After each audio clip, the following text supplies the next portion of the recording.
Gene Deal. Let's get right into it. Diddy, he got indicted. You called it, man. A few weeks ago, you was on the platform and you said that he was going to get arrested in September. Yeah, man. Anybody who in law enforcement or people know the law, when Homeland Security ran up into his house, people will tell you, or people knew that it was just a matter of time that they was going to indict him and bring him in to see the judge, bro. It was just a matter of time.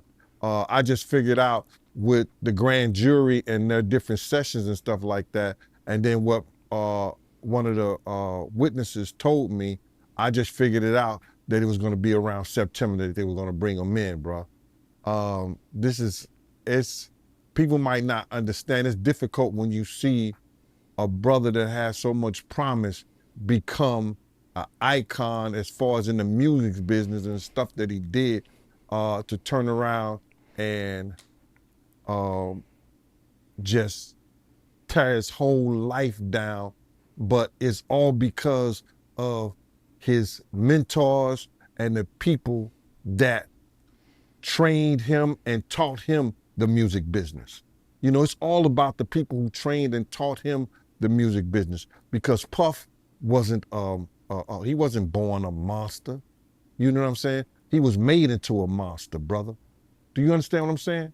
He was made into a monster from the stuff that happened to him, the things that he had to do. You understand? The things that he had to do to become who he is. You know what I'm saying? You know, it's like this, brother. You never like something so much that you can't do without, and you never be willing to do anything to get where you want to be at. You gotta have principles, you gotta have morals, you gotta keep with that stuff. And in that music business, a lot of that stuff get thrown out the window. You understand? And that's what happened to him. He started doing the things to other people that was done to him. Okay. To keep it frank, he was doing the things to other people that was done to him. Diddy wasn't made into a monster. Diddy made himself into a monster. We all have choices in life, and we will be the consequences of our choices.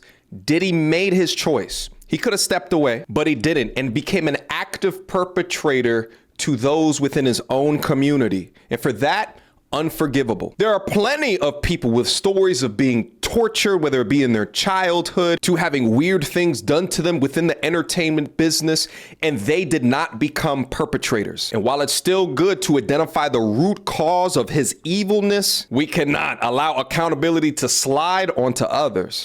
And it is what it is. You gotta know better. And if you know better, you will do better. When he was in New York City, he was like that gecko from the Geico commercial. Huh? Then he turned and started going, when he lived in Cali and Miami, he turned into Godzilla. I would see him talk about how he using drugs. He was never like that. Smoking cigarettes, smoking weed and everything like that. He turned into something that you could consider a monster, bruh. Then he started doing things to people, you understand, that he learned. That's a learned behavior, bruh. Now, I'm not saying that he may have been doing a couple of things here and there with women, stuff like that in New York, but the things that there's talking about that he was doing, bringing in prostitutes to have sex with his girl and all that stuff like that, that was some crazy stuff to me, man. So I'm just looking at this whole thing, man, and you had asked me, and we don't have these conversations like most people do. We're gonna go back and you're gonna tell me what, we're gonna talk about this. You said, I'm gonna ask you how you feel, bro. I don't want no man to ever go to jail and be leaving their kids behind, be leaving their family behind. You understand? But if he's guilty, some dudes belong in jail. Yeah. Based on what they do. Yeah. And how they do it. We know that to be true. Yeah. And it's just this situation, man, when they get down to all the facts and all what happened, he may belong in jail, bro. And that's not my doing. It's his. That's not Cassie doing. That's his doing and his learned behavior from the people that mentored him. Self-destruction. You got to realize, man, he learned from Andre Harrell. He learned from Russell Simmons. He learned from Clyde Davis. You understand? When those people are telling you that they were heavy into the drugs. Yeah. They was heavy into beating women and doing things at that age, at that crazy stage, that's going to make him think that he could get away with the same thing that they was getting away with back then. Listen, I get his point, and 2 points. There's levels to the shit. That's the first thing. So is there an argument there that they had something to do to allow this corruption to occur?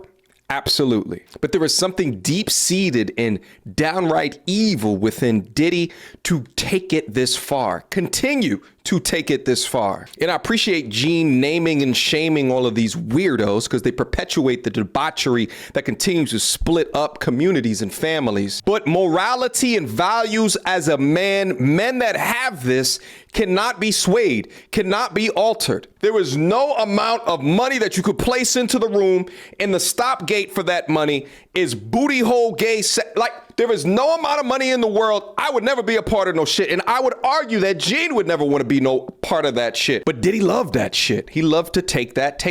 And listen, there's forms of corruption in every type of business niche to ever exist. And we all know that absolute power can absolutely corrupt. But having power and morals will dissuade you from corruption ever occurring. But people like Gene is more of the people that we need. People like Gene, Cat Williams continue to expose these bozos because their influence is our detriment. You understand? The things that he was saying, you know, the touchy-feely between two men and all that stuff like that, man. All that, he learned that from them dudes. When I told y'all the story, when me and my man went up to Russell Simmons and he had a house and he had a man in bikini drawers in his bedroom. Oh.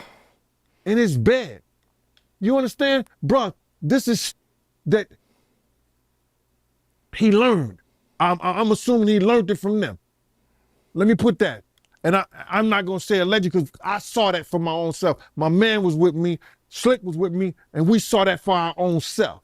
You understand what I'm saying? So these are behaviors and things that with drugs and all the stuff that's going on, pills, drinking, it can make this man into a monster, and that's what it did, bro. It made him into a monster, bro. I personally feel like he got a lot of the things that he did from his mentor, and then he probably did it to the 10th power. You understand? Russell Simmons admitted that he was a drug abuser. You understand? Russell Simmons admitted that he used to put his hands on women. So it's a learned behavior, bro. Some of that stuff may be in him through his childhood. Through his childhood, he may have some of that things in him, but a lot of things that he was doing was a learned behavior, bro. You just don't just turn it in a matter of years the way he was doing people, man. You understand? Check this out, bro. He led Biggs to his death. He caused a rift between Wolf and BMF that led to Wolf death. Cussed Wolf mother out. Lied about owing him $300,000. Cause you had asked me how I feel, and I'm gonna get into how I feel. Took a good friend of ours who raised money when he had the City College tragedy. A good friend of ours did things to make him popular in Harlem. Let him hang with us, be part of our crew the whole 9 yards. Disrespected him and wouldn't help him. This is how I feel about him being locked up and going to jail. Some people their karma is so strong for what they do and what they did. The stuff that he did to Craig Mack. You understand what I'm saying? The stuff that he did to Black Rob and all those people in the spiritual world right now. His karma was about to catch up and was bound to catch up with him. You understand what I'm saying? His karma was bound to catch up with him, brother. So all these things that's going on right now, the learned behavior, what he got from these people who was not living spiritually correct with their behaviors and the things that they've done, he go and transfer and do that to people with the fact of all these people that he's hurt, that always helped him and been on his side and been there for him. What's happening to him now is one of the greatest tragedies that we're gonna ever read about, bruh. This is going to be one of the greatest tragedies that Shakespeare couldn't write in Richard. He couldn't write it in Macbeth. He couldn't write this shit in Romeo and Juliet. This is going to be one of the greatest tragedies of hip hop, along with Pac's death, along with Big's death. And he brought it on himself because he knew that he was wrong, and he knew that he learned something that wasn't right. He know different from right and wrong, bro. You have a way to change. You know when something is right and when something is wrong, and you know if you're wrong, you get help. He didn't choose none of that, bro. He chose to be who he is, and now he gonna learn. It ain't no fun when the rabbit got the gun. I'm a little bit confused with some of his statements as well, because either you're saying that, you know, these other weirdos within the industry, you know, created the monster of what Diddy is, or you're saying towards the end of this, he knew what he was doing was wrong. He knew what was right from wrong. He's saying both things at the same time, and I still think it's the latter of the two. He made a continued decision into a sick industry where he got all of the wealth, power, status, and fame that he could ever dream for, while knowing the dirty slimeball moves that he was making throughout his career. So again, while I appreciate him calling out all of the other weirdos, I think it's beyond safe to say that he was evil from the beginning. I'm gonna leave a link to this video down in the description box down below. There's a ton of content of this gentleman up on the Art of Dialogue's channel for you guys to be able to go through. But let me know down in the comment box down below, what do you guys think about this particular situation? The fact that so many people now, after 20 to 30 years of corruption and terror that he was reigning on both women as well as men in the industry that he surrounded himself with. Let me know what you guys think. Drop it down in the comment box down below, and I will see you guys soon. Until next time, YouTube, peace.